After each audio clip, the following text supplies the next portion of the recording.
Bonjour, bonsoir, bonne nuit pour InnoLife. Alors voilà une petite vidéo, je pense, qui sera peut-être un petit peu pour les curieux, où en fait je vais vous montrer un petit peu les upgrades de mon PC depuis pas très longtemps en fait.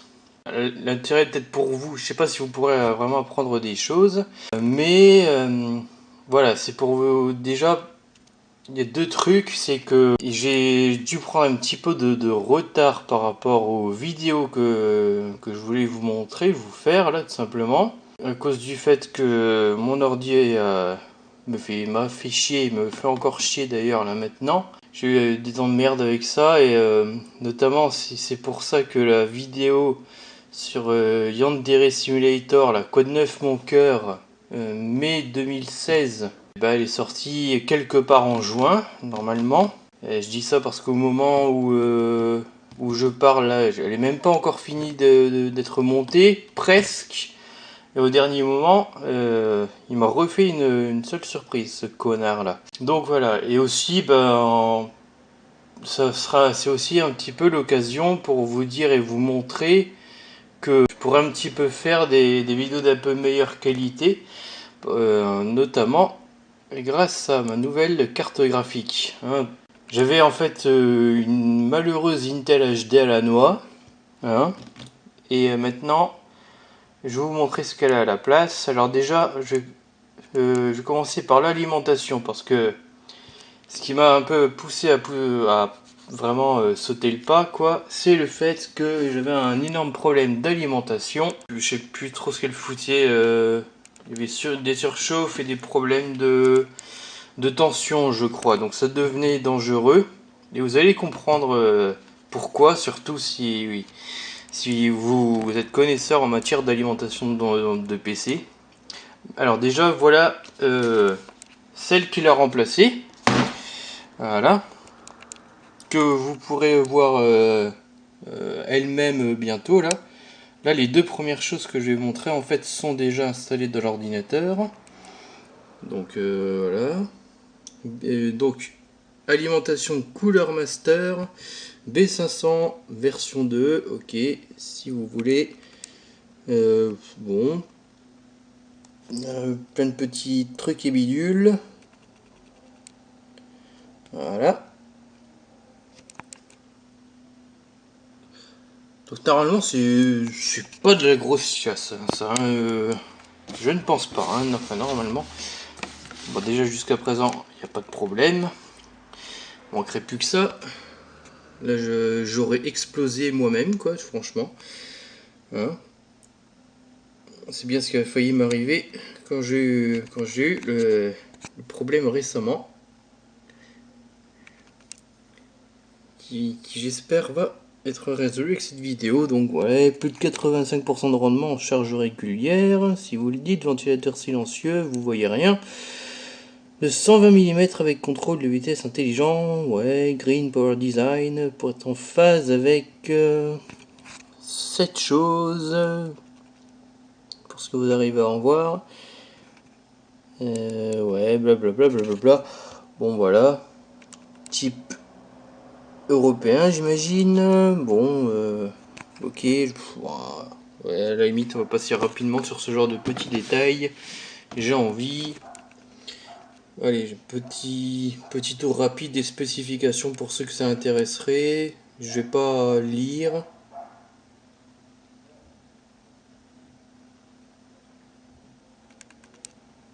Voilà.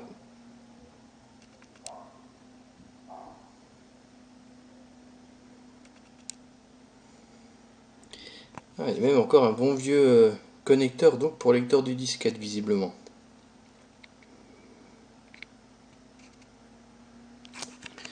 Bon, on va ouvrir le truc. La lime est déjà installée et pourtant la boîte pète encore son poids. Pourquoi? Parce qu'il y a l'ancienne alimentation qui est encore là-dedans. Et vous allez voir pourquoi j'étais embêté. C'est que j'avais pas eu de bol tout simplement. C'est pas moi qui choisis pièce par pièce ce qu'il y a dans l'ordinateur. Là, je vais vous faire un peu plus simple. Enfin, et puis question de budget, enfin bref, de toute façon. Et voilà la merde qu'il y avait avant. Et oui. Voilà, ça en fait, c'est une marque qui a une réputation mais affreusement horrible quoi. Advent et aussi Eden et aussi des marques, enfin des alimentations sans marque, des espèces de trucs anonymes, des no-name en fait comme on dit. Et d'ailleurs, j'ai pas, vous savez, j'ai pas forcément de chance parce que dans mon ancien ordinateur, l'alimentation d'origine, qui je sais plus c'était quoi, mais en tout cas elle m'avait lâché. Donc je connaissais pas encore la réputation de toutes ces marques d'alimentation. J'y connaissais rien et dans une boutique d'informatique, je vais vous montrer ce qu'on m'avait vendu. Je n'ai plus l'alimentation elle-même, j'ai encore le carton. Voilà. Voilà. J'ai eu la totale. J'ai eu Advance et Eden. Et alors c'est curieux parce que mon ancien ordinateur, au bout d'un moment, j'avais des problèmes. Je crois qu'il frisait. Mais c'était surtout sous Windows. Heureusement, j'avais plus de chance sous Linux. Je sais pas si ça peut être à cause de ça.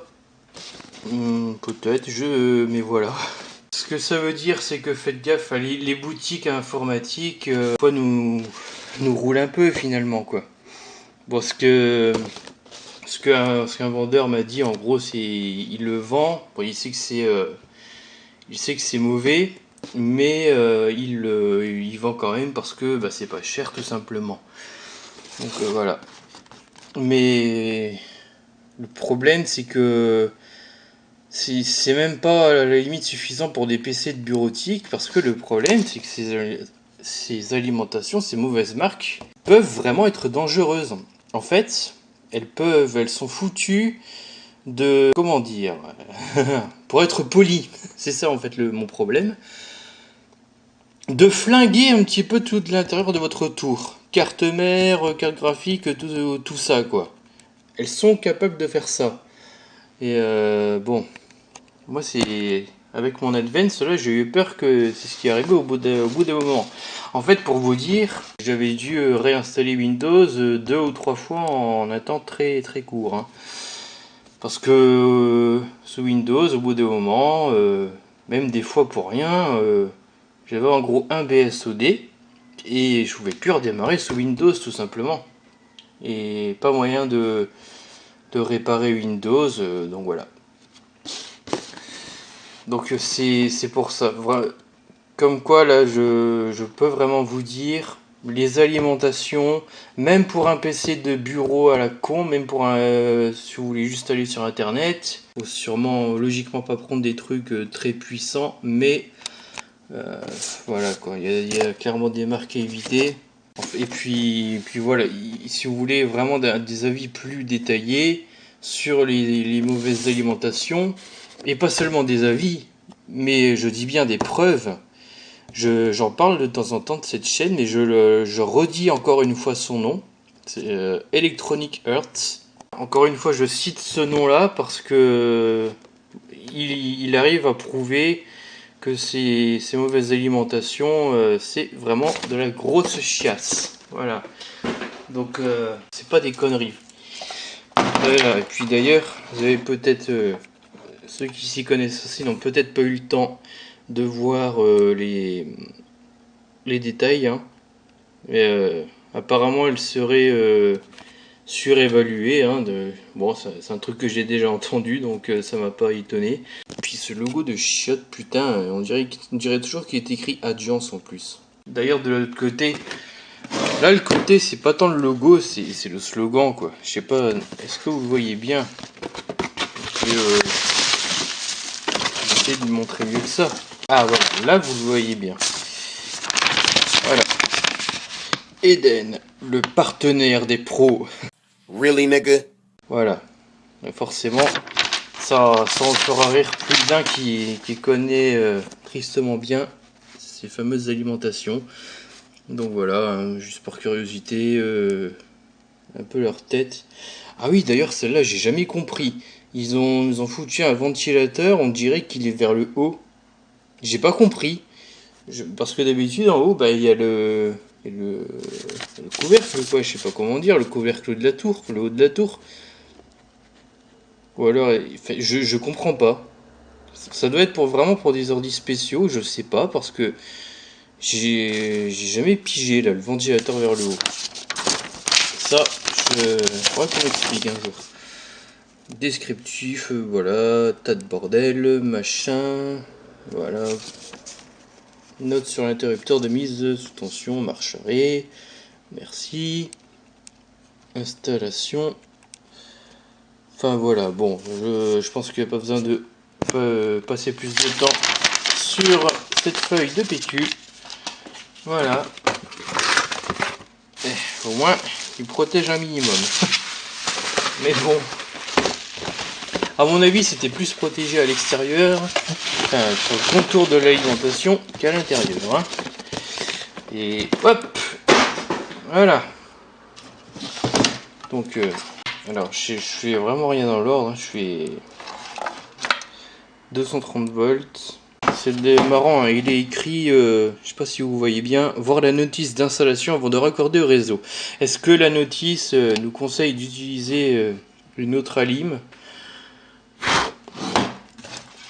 Je ne sais pas. J'ai montré l'alimentation. Maintenant, je vais montrer la boîte de la carte graphique. Ne vous inquiétez pas, vous verrez le matos en vrai après. Alors, donc, bah,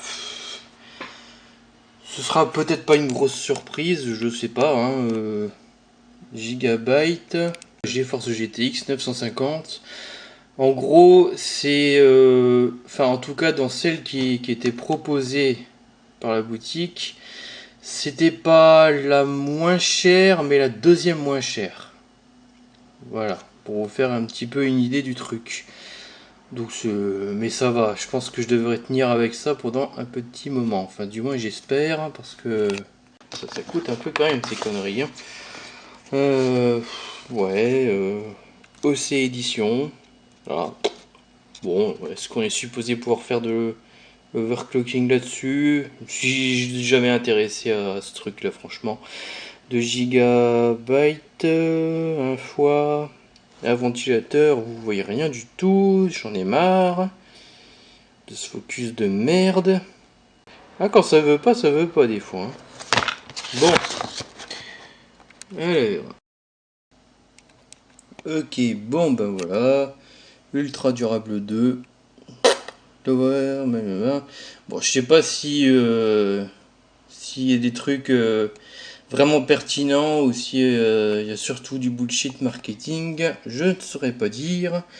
Mais en tout cas, voilà, c'est ma nouvelle carte graphique. Et bon, pour l'instant, je suis assez bien content de l'avoir, même si j'ai pas vraiment eu beaucoup de temps pour la tester sur des gros trucs. Euh, pour l'instant, j'ai l'impression que les trucs les plus gros que j'aurais fait, c'était Yojo Simulator, là. C'est le simulateur avec la gamine qui a eu une histoire sur Steam. Je sais plus si elle avait été enlevée de Steam ou un truc comme ça. Parce qu'il y avait un sous-entendu d'un mec qui aurait potentiellement violé une camarade de classe, j'imagine, de notre héroïne. Enfin bref. Enfin, bon, je prends ce jeu en exemple parce qu'il utilise le moteur version 4 là, de Unreal Tournament, je sais plus comment il l'appelle exactement. Donc voilà. C'est ça avec une Intel HD, c'est triste, mais faut avouer que malgré le jeu que c'est, bah, faut un putain d'ordi quand même. Faut pas une carte graphique trop pourrie pour le faire tourner. Un petit jeu à la con comme ça. Donc les moteurs graphiques. Ouais. Alors ça c'est logiciel à la con. Ouais. Bon après ouais. Trucs principaux. Attendez, c'est écrit en français de ce côté-là. Est-ce qu'on voit bien? Parce que je suis pas très bien placé comme d'habitude. entraîné, ouais. Processeur vidéo, Nvidia GeForce. Prend en charge DirectX 12, OpenGL 4.5. Waouh, premier à utiliser la technologie d'amélioration d'image 3DC. Je sais pas ce que c'est. Shader modèle, après blablabla. Bon, allez hop. Ouais, bon, limite, on va ouvrir un petit peu la boîte d'une seule main. Non, si, c'est possible. Donc la carte, vous la verrez après. Comme je l'ai dit, bon, il donne en gros petit guide de démarrage rapide. Ouais, bon, ok. Un CD de pilote. Merci. Heureusement, il y en a encore qui donnent des CD. Merci beaucoup. Hein, parce que bon, c'est toujours chiant. Tiens, d'ailleurs, ça me fait penser que j'avais tenté une mise à jour là, des pilotes là. Et via le logiciel. Et je sais plus très bien ce qui s'est passé, mais ça n'a pas bien fonctionné. Donc j'avais carrément dû désinstaller le pilote et réinstaller carrément à partir du CD. Voilà, les pilotes à jour, je sais pas, ça, la mise à jour a déconné. J'ai essayé, je crois, 2 fois, sinon plus, mais bon. Voilà, je sais pas ce qui s'est passé. Donc la mise à jour des pilotes m'a fait perdre plus de temps qu'autre chose. Et pour finir, je suis à la version du CD. Et puis voilà, le truc était là-dedans. La carte graphique était là-dedans. Bon, c'est bon. Je crois que vous en avez assez vu comme ça avec les boîtes. Ah oui, ce qui m'a poussé à faire cette vidéo, évidemment, j'ai pas remis les saloperies dedans. C'est pas ça, c'est que donc là, je suis encore en galère avec mon ordinateur. Mon disque dur 1 Tera m'a fait un sale coup. En réalité, je sais même pas c'est quoi son problème. Déjà, j'ai fait des tests smart et puis d'autres tests. Alors, déjà, selon les tests smart, même le test le plus long, il n'y a aucun problème. Sauf que je ne peux pas accéder aux données du truc. Le seul truc qui a l'air de pouvoir plus ou moins rentrer dedans, c'est mon BIOS. Voilà, via un outil EZ, je sais plus comment ça s'appelle, qui permet normalement de mettre à jour le BIOS. Et donc pour ça, en fait, il propose d'explorer nos disques durs pour aller trouver le fichier pour mettre à jour donc le BIOS. Mais bon, j'ai l'impression que lui aussi il est un peu bugué ce bordel parce que je peux... En fait, il peut aller dans les racines des disques, mais il fait pareil pour tous les disques, c'est-à-dire que si on rentre dans un dossier, ça dit quelque part au haut de l'écran qui rentre dedans, mais on voit pas le contenu. Par contre, on peut s'amuser à cliquer indéfiniment sur le dossier, ça va afficher un petit peu comme s'il y avait une arborescence mon dossier, mon dossier, mon dossier, mon dossier, enfin n'importe quoi.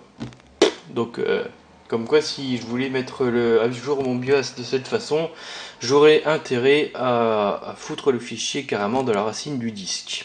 Donc, et ben, du coup, j'étais contraint de racheter un disque dur. J'avais un Western Digital, 1 Tera donc, et j'ai acheté, voilà, c'était discount. Alors du coup j'ai opté pour un Seagate Barracuda qui a coûté presque 50 € pour les curieux, donc c'est vraiment une vidéo pour les curieux sans deck. C'est... Putain, mais je suis vraiment trop con moi. C'est une super bonne idée hein. Donc c'est livré dans un truc comme ça, j'espère que j'ai pas déjà défoncé. Voilà. Ça a l'air vraiment fragile ces trucs là, c'est nul. Donc là, c'est pas toujours le cas, mais là c'était fourni avec un petit câble comme ça, Serialata. C'est génial. Donc c'est d'autant plus que je vais quand même essayer de garder mon ancien dans mon ordinateur. Je vais pas l'enlever parce que j'ai encore envie d'essayer de le remettre en route, quoi, de pouvoir essayer de récupérer les données parce que c'est quand même chiant. Heureusement, je fais des doubles sauvegardes là, dans mes projets vidéo là, mais je veux dire, je peux pas faire une double sauvegarde de tout ce que je possède comme fichier. Si vous saviez le gros tas de bazar que je possède. Et moi je m'attendais à une belle boîte là. Voilà, c'est Gate de Barracuda. C'est fourni avec un petit papier. Je l'aurais peut-être pas montré. Non, c'est un bon de préparation. Voilà, il y a des coordonnées. En fait, c'est voilà, ils disent ce que j'ai acheté. Donc bref, j'espère que c'est bien protégé. D'accord. C'est quoi ce truc? Rajaboule. Rajaboule. Voilà. Ah oui, alors. La petite pochette antistatique, je présume. Oh, je vais me poser là-dessus, mais...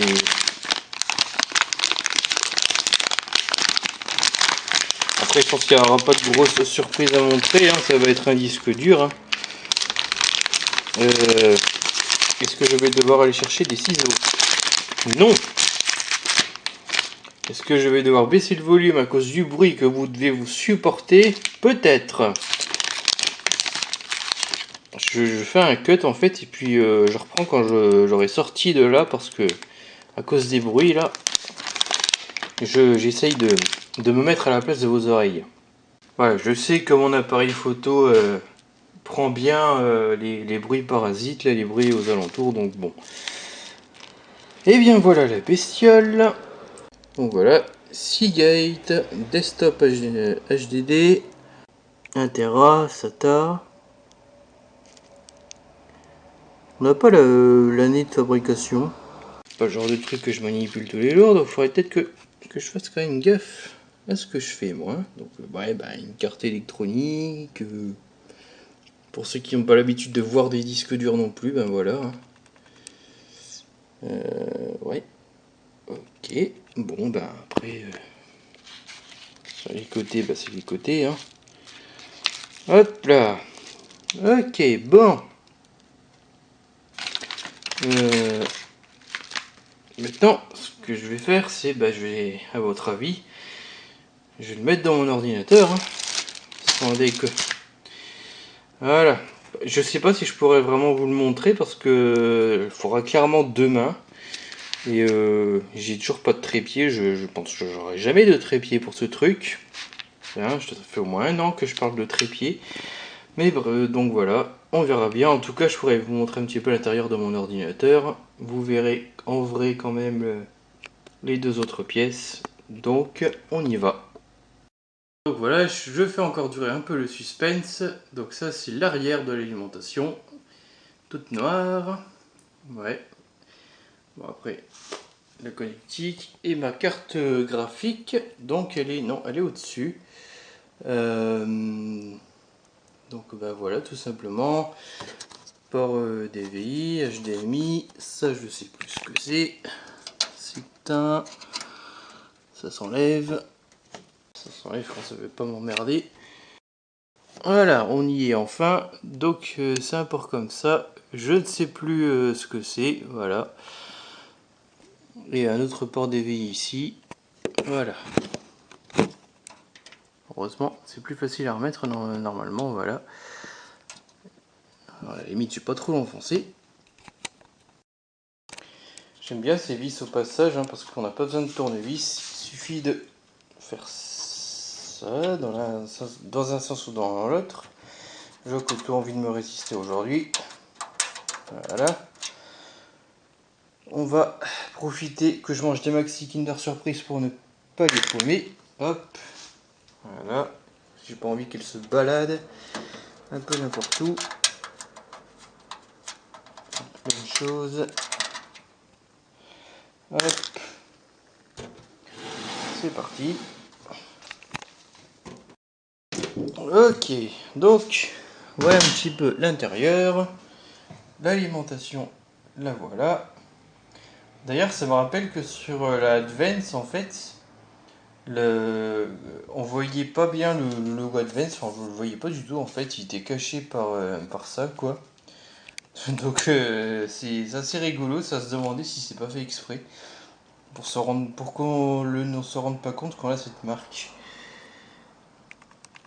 Ceci dit, tiens, c'est marrant, je viens de me rendre compte que là, c'est un ventilateur qui est par en dessous. Donc, alors je présume que c'est ça sur la photo de la Eden qu'on a vue en fait. Il n'y a pas de ventilateur ici, il est en dessous. Bon,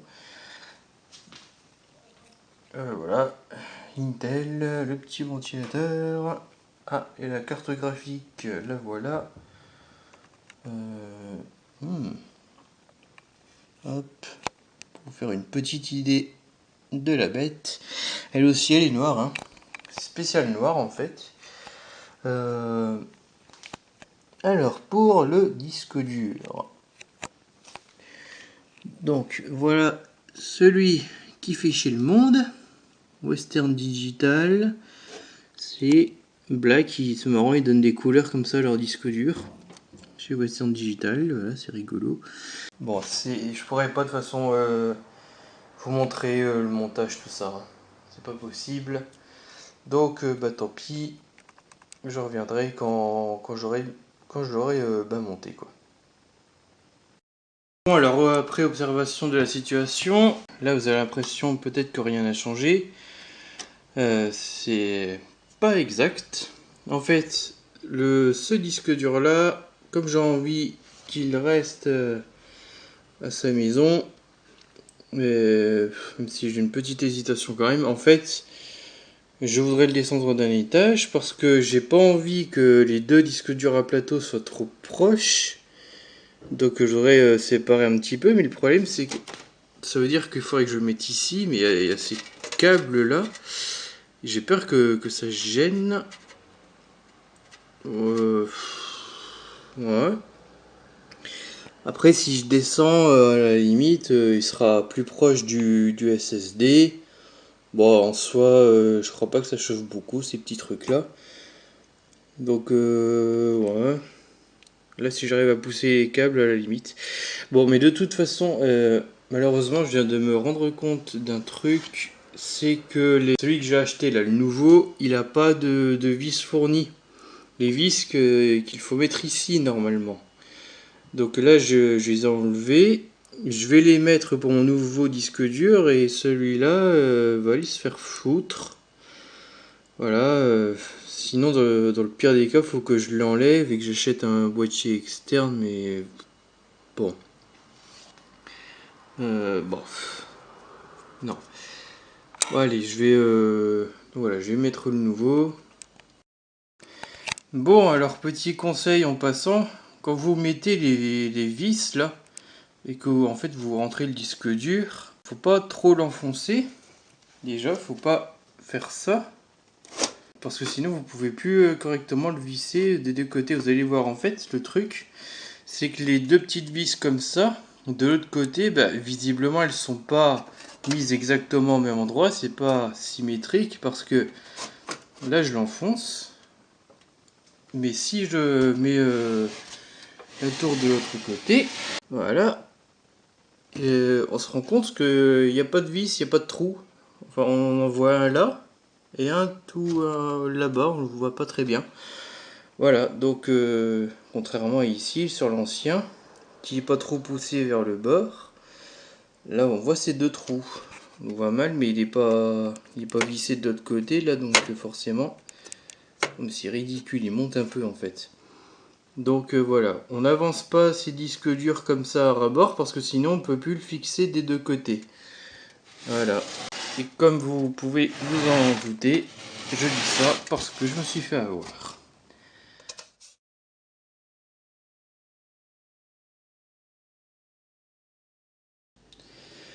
Voilà, alors c'est bon signe, hein. Windows a détecté le disque dur, donc il l'a installé là. C'est bon, il vient de terminer. Installation du logiciel de pilote, prêt à être utilisé. Super. Je crois qu'il va pas apparaître tout de suite dans la liste. Voilà. Donc lui, toujours un. Donc je vais devoir aller le chercher un petit peu par la peau du cul, c'est normal. Je crois que j'ai plus en tête les procédures exactes. Est-ce que ça va bien être dans démarrer? Bon, justement, à cause de cette grosse galère de disque dur, je ne peux pas faire de screencast. C'est bien dans l'ordinateur géré, j'espère. Sinon, sous Linux, je vais pouvoir probablement le faire avec Gparted. Je vais peut-être essayer avec ça, sinon. Non, mais sinon, je crois que je suis au bon endroit. Là, on a stockage. Gestion des disques locales, ben ouais, justement. Donc, il y a un petit chargement. Ah, donc ça c'est bien. Initialiser le disque. Vous devez initialiser un disque avant que le gestionnaire de disque logique puisse y accéder. Ok. Disque 1. Le style de partition GPT n'est pas reconnu par toutes les précédentes versions de Windows. Il est recommandé pour les disques dépassant 2 Teraoctets le disque utilisé sur les ordinateurs à processeur Itanium. Ok. Pas connaissance de ce truc. Donc on va faire un truc normal.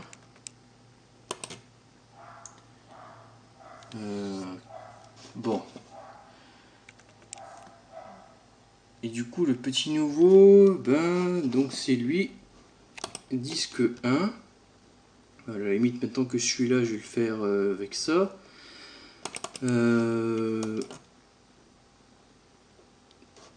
Donc ça doit être ça. Hein. Je vais peut-être en profiter et vérifier un petit truc avec ça. Ah mais il me dit qu'il est passé en RAW. Tiens, c'est drôle ça parce que il ne me le dit pas ça dans le poste de travail. D'accord. Je vais peut-être essayer une solution ou deux pour les trucs qui étaient passés en RAW. Mais bon. Je vais peut-être plutôt me concentrer là-dessus pour essayer de trouver des bonnes idées. Vous voyez là, c'est pas écrit système de fichiers. C'est ici qu'il aurait pu être écrit RAW, mais bon. Bon, ça, je me dis qu'il est ça. On se demande vraiment c'est quoi son problème. Hein. Par contre, j'ai passé en RAW. Ah. Ben, j'ai peut-être une chance. Nouveau volume simple.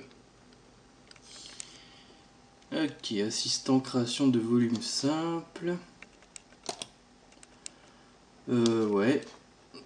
C'est bien ce que j'avais vu. Donc ouais, il y aura une partition qui fera la totalité du disque. Attribuer la lettre de lecteur suivante. Oui, oui, pourquoi pas. J. Monter dans le dossier NTFS vide suivant. Bon, encore que, bon, après c'est peut-être lui que je vais lui donner la lettre D comme pour mon ancien disque dur. Bon, j'en sais rien encore. Monter dans le dossier NTFS vide suivant. Ah ouais, c'est... formater ce volume, oui. Ah, ça me fait penser à un truc. J'avais un projet de foutre ça en fait en Extcast comme je suis sous Linux. Sachant qu'il y a un logiciel là, j'écrirai le nom, qui permet de lire les partitions Linux type ext234 sous Windows. Et avant ça marchait pas avec moi, mais là ça y est, ça fonctionne. C'est lequel d'entre eux? Il est pas là. Attendez, il est pas là. Bah non. Comment ça se fait ça? Est-ce qu'on peut lancer le logiciel en question? Il est où ce bordel maintenant?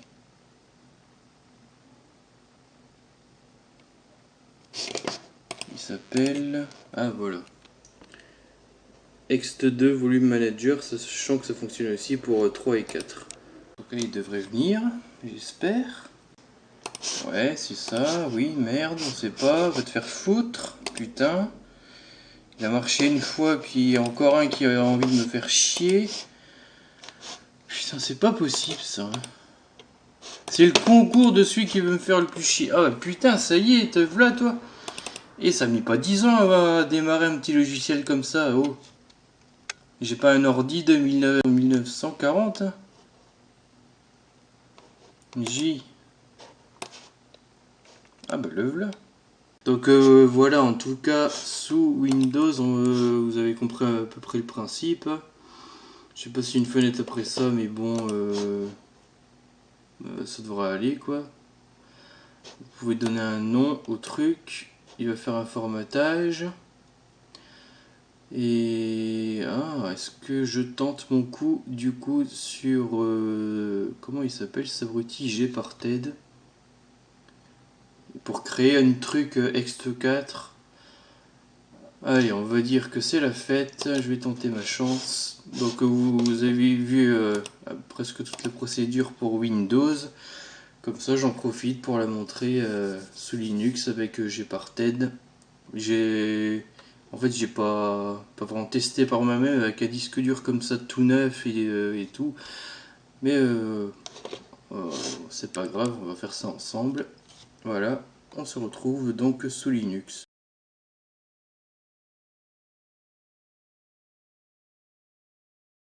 Bon alors je vais essayer de le faire avec Gparted du coup. Hop, c'est parti. Voilà. C'est fou la vitesse à laquelle il me détecte tous les disques durs par rapport au cas où on le lance sur un live USB. C'est incroyable. Donc on choisit déjà le bon disque dur là-haut. Voilà. Dev SDA. Donc moi j'ai... Ça va. Donc normalement c'est lui. Hein. Parce que le SDB ça a toujours été mon Western Digital à la limite. Comme le nouveau est arrivé après, ça a au moins le mérite d'être logique. On va quand même regarder SDB. Donc voilà, l'étiquette donnée, ça c'est normal. C'est effectivement le label que je lui ai donné.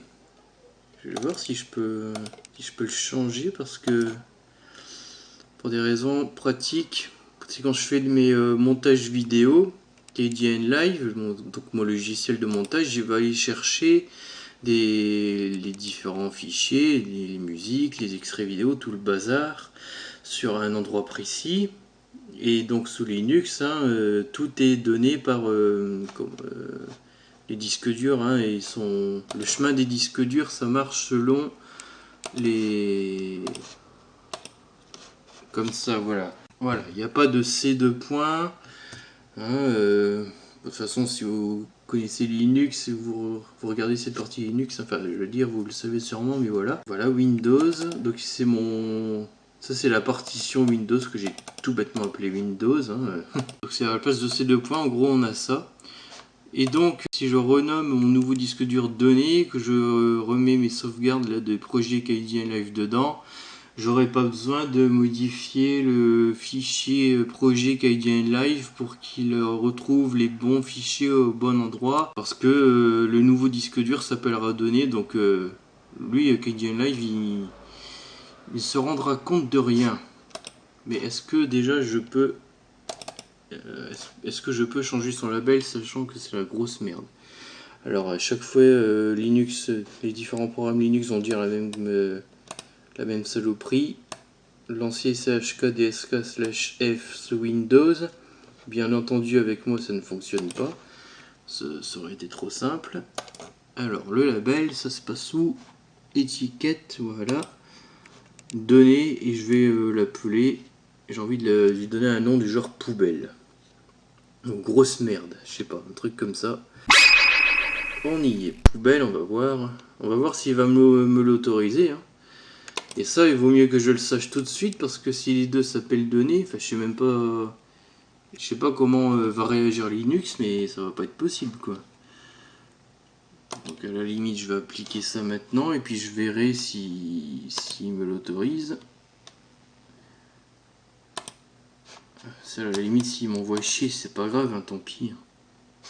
Définir l'étiquette. NTFS label force dev poubelle. Putain, c'est vraiment le message d'erreur de fou ça. J'ai tout compris, j'ai tout compris d'où venait le problème avec ça. Merci beaucoup. Bon, de toute façon, comme c'est la grosse merde avec le disque dur là. À la limite, ça m'étonne pas, donc c'est pas grave, on s'en fout. je vais plutôt récupérer mon disque dur tout neuf. Normalement il est là. Voilà, non alloué. Alors, lui il me parle pas vraiment de procédure d'initialisation, je pense. Je dois juste créer ma partition et ça devrait fonctionner. Nouvelle, donc la totalité du truc, bien entendu. Espace libre précédent. Alors, je sais pas pourquoi, on est un peu obligé de laisser un petit peu de... Hein, quand c'est pas avant, c'est après. Je sais pas ce qui se passe. Le reste, on n'a pas besoin de toucher à toutes ces conneries. Je regarde quand même un peu tout là, mais partition primaire, oui, c'est un disque dur, il aura une partition de données, tout connement. De toute façon, il peut pas y avoir de étendue et je suppose pas de logique s'il n'y a pas de primaire, donc bon. Et donc système de fichiers, c'est pour ça que je suis venu ici. Effectivement, je vais essayer en ext4. Alors voilà. Le NTFS sous Linux, à une époque, je sais plus si j'ai trop ce problème aujourd'hui, ça me faisait de temps en temps mon processeur qui se bouffait à 100%. Non, ça m'arrive plus. Et bon, c'était peut-être plus lent. Normalement, le ext4, si je dis pas de bêtises, ça peut être plus rapide que du NTFS pour l'écriture et la lecture de fichiers. Mais enfin, je crois. Hein. ext4. Voilà. Étiquette, bah ça c'est le label. Et du coup, je vais lui donner un nom du genre, ben, Seagate 1 Tera, on va dire, allez hop. Ou Seagate tout court. Seagate 1 Tera, ajouter. Donc on y est. C'est bon, il n'y a rien d'autre à dire. Redimensionner, déplacer, non. Je crée une partition qui remplit tout le disque dur, donc on s'en fout. Formater, bah ça normalement il a déjà compris que je voulais faire du ext4, c'est écrit ici. Voilà, information. Bah voilà, bon, je crois qu'il n'y a pas grand chose à apprendre. D'un disque dur tout neuf. Donc à la limite, je valide ici. En fait, vous allez peut-être pouvoir quand même apprendre des choses. Donc c'est pas plus mal. Vous voulez effectuer des opérations en attente. Perte de données, bah, ça me casserait le cul sur un disque dur tout neuf, je te le dis moi. Appliquer. Fais-toi plaisir. Voilà. Donc là je lui demande, voilà, créer une partition vide. Je vais mettre le fichier, bon tant pis. Créer une partition vide, effacer les anciennes signatures, gna gna gna. Bon. Après il y a plein de petits détails techniques. Donc il vient de terminer. Hein. Tout là-bas est coché en vert. Donc tout s'est bien passé, visiblement. Il a compris. ext4, il s'appelle Seagate 1 Tera. SDC1, il sera sur SDC1, d'accord. On ferme cette merde. Voilà. C'est un petit peu de jaune, ça correspond à quoi ça? C'est le méga qui utilisait 14 Go 82%. Ok, c'est ça, bon. Formidable. Il a trouvé le moyen de me le remplir déjà, si on en croit à ce qu'il raconte, c'est intéressant ça. Donc, je pense que je peux fermer Gparted. Et bah ma foi, voilà, il vient d'apparaître ici, grand-père là. Monter et ouvrir Seagate 1 Tera. Voilà, bon, c'est des conneries, 18 Go d'occupé.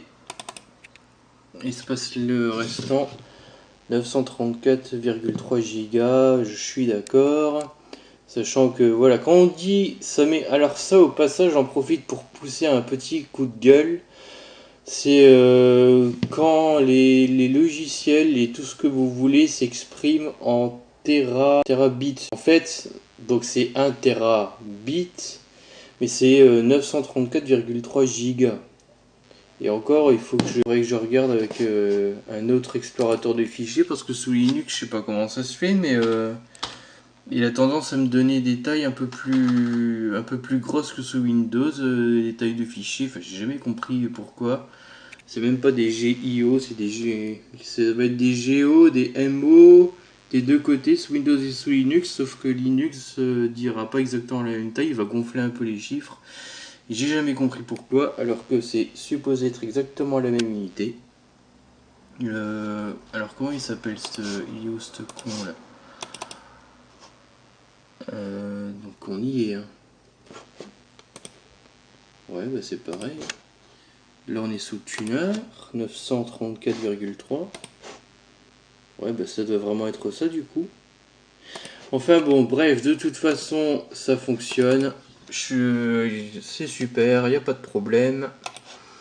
J'ai un petit disque dur tout neuf. Je croise les doigts, deux mains et deux pieds. J'ai découvert qu'il était passé en RAW. Ça avait pas l'air d'être le problème parce que c'était pas affiché, mais je n'avais pas vu qu'il l'affichait ici. Donc je pourrais plus chercher de ce côté-là. J'étais un petit peu passé à côté des solutions qui proposées par rapport à ce problème-là. Mais je vais essayer peut-être un truc ou deux malgré tout, mais bon. Si j'espère, de toute façon, si ça fonctionne, c'est en fait mon ancien disque dur, je pense qu'il va devenir une espèce de sauvegarde complète du nouveau. Et pas l'inverse par contre, parce que mon Western Digital, il se trouve qu'il m'a déjà fait un coup très bizarre, très louche. En fait, je vous jure qu'il a réussi à faire disparaître tout seul le contenu entier de mon disque dur. C'est-à-dire, en fait, c'est un matin où Linux avait la flemme de démarrer, voulait pas tout simplement, parce qu'il avait envie de me faire chier. Il y a toujours quelqu'un qui a envie de me faire chier de toute façon. Et donc, après genre 2-3 tentatives, j'ai plutôt démarré sous Windows et c'est là que j'ai vu que le données, il n'y avait plus rien dedans sauf un petit peu des fichiers de base que créait Windows, c'est-à-dire il y avait le dossier System Volume Information, là, peut-être une merde à côté, et c'est tout. Et j'ai jamais su ce qui s'était passé. Théoriquement, il n'a pas pu formater derrière mon dos, même un formatage rapide, j'ai l'impression que ça aurait pris un petit peu de temps, mais j'ai vraiment jamais compris ce qui s'était passé. Si j'ai... Voilà, c'est juste incroyable. Bon, de toute façon, ça fonctionne. Je vais pouvoir remonter entièrement mon PC, tout rebrancher. Parce que là, en fait, voilà, j'ai juste rebranché vite fait, tout est encore ouvert. Juste pour vérifier que ça fonctionnait, parce que c'est super chiant d'accéder au câble. Donc voilà. Bon, ben... En fait, je peux probablement finir cette vidéo ici. Hein. Donc finalement c'est bien, j'aurais pu vous montrer quelques petites choses. Au moins après l'installation du disque dur, ça veut pas se rendre net. Hop, ici c'est net au moins. Donc voilà, j'ai pu montrer un petit peu, mettre en route un disque dur, donc c'est pas plus mal, c'est déjà, ça te fait. J'ai pas pu vraiment vous montrer l'installation parce que, hein, comme j'ai dit, il m'aurait fallu un trépied. Donc c'est pas grave. J'espère au moins que ça aura pu vous être au moins un petit peu utile, que ça vous aura plu tout simplement. Donc allez, j'ai plus rien à dire, je vous dis tout simplement au revoir et à bientôt.